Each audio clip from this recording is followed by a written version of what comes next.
বিসমিল্লাহির রহমানির রহিম।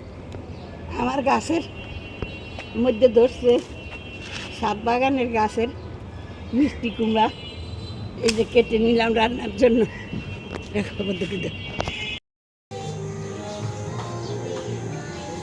বিসমিল্লাহির রহমানির রহিম।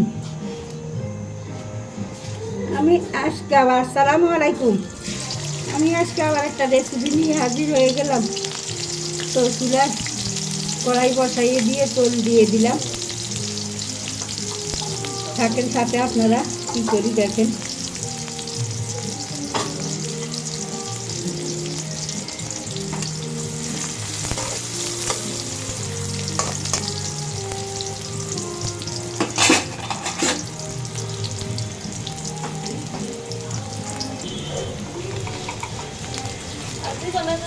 একটু আদা পেস্ট, একটু রসুন পেস্ট দিয়ে দিলাম।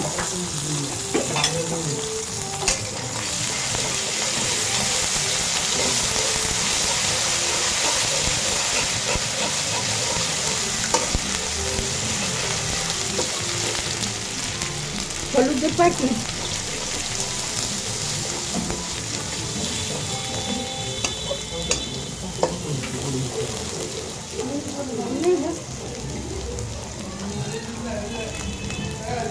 মরিচের প্যাকেট,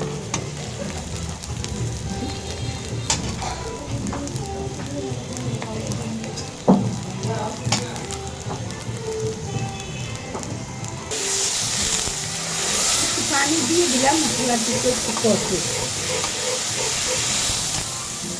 দিয়ে দিলাম, একটু লবণ দিয়ে দিলাম।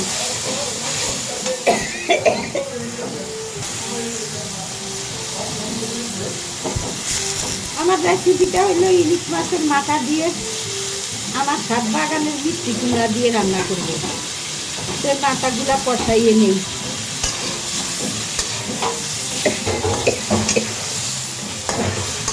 চতুর্দিক থেকে শুধু শব্দ আসতেছে, নিচে কাজ করতেছে, সেনিটারি কাজ, ইয়ে কাজ চলতেছে নিচে, ওগুলো শুধু শব্দ আসতেছে।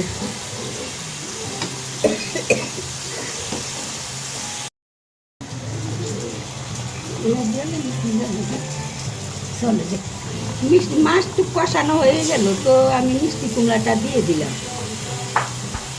আমার গাছের মিষ্টি কুমড়া কি সুন্দর পাকছে, তো আর একটু পাকছে, পোকায় ধরে যায় কিনা এই জন্য নিয়ে আসলাম।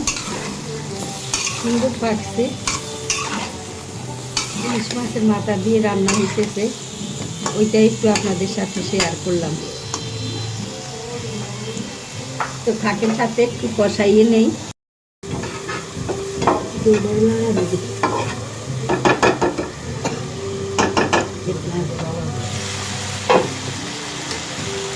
এটুকু আমার কষানো হয়ে গেছে, কুমড়াটিকে আমার কষানো হয়ে গেছে। যে একটু পানি দিয়ে দেই।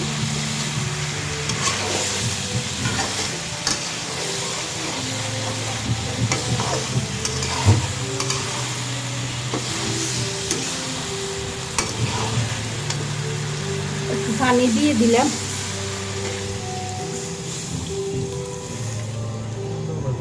না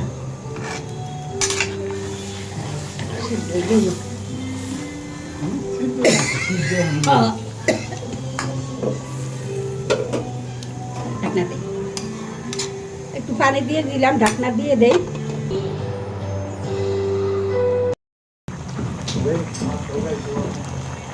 তরকারিটুকু আমার হয়ে গেছে, তো একটু উপর দিয়ে একটু জিরার গুঁড়া দিয়ে দেই। আমি সবসময় উপর দিয়ে একটু জিরার গুঁড়া দিয়ে দেই। তো হয়ে গেছে।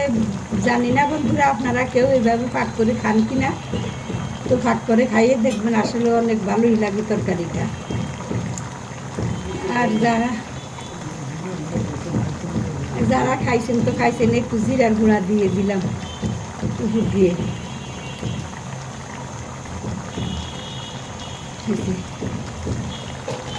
তাহলে রাখি এখন। আসসালামু আলাইকুম। যে যেখানে থাকেন ভালো থাকেন, সুস্থ থাকেন, আমার জন্য দোয়া করবেন।